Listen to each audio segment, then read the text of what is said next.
maaga pa nga lang pumila na sa labas ng Tent City ng Manila Hotel ang mga kinatawa ng iba't ibang party list group para maghain ng Certificate of Acceptance and Nomination, habang Certificate of Candidacy naman para sa mga kakandidato sa pagkasenador. Pasado alas 7 pa lang ng umaga na magsimula silang magtipon sa labas ng venue. Kabilang sa mga maagang dumating sa venue ang mga kinatawa ng AGA Party List, Ako OFW at Kabayan Party List, maging kinatawa ng Agri Party List. Bagamat walang bitbit na placards dahil bawal sa loob ng venue, nagkasuot naman ng kanya-kanyang color-coded shirt ang mga mag-ain ng COC. Mahigpit ang COMELEC dahil 4 lang sa bawat mag-ain ng COC ang pinapayagan nila sa mismong loob ng venue.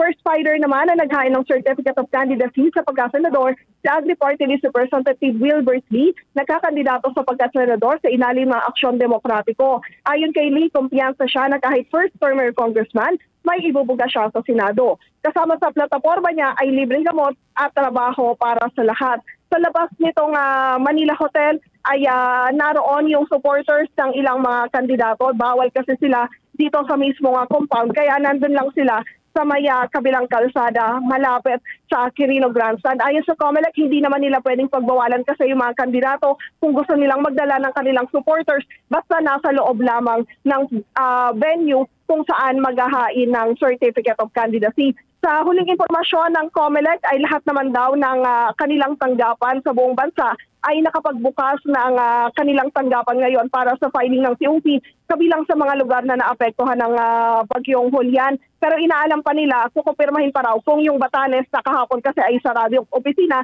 ay nakapagbukas ng kanilang tanggapan ngayong araw na ito. Let's get together, Sunnet 25, Sunnet 25.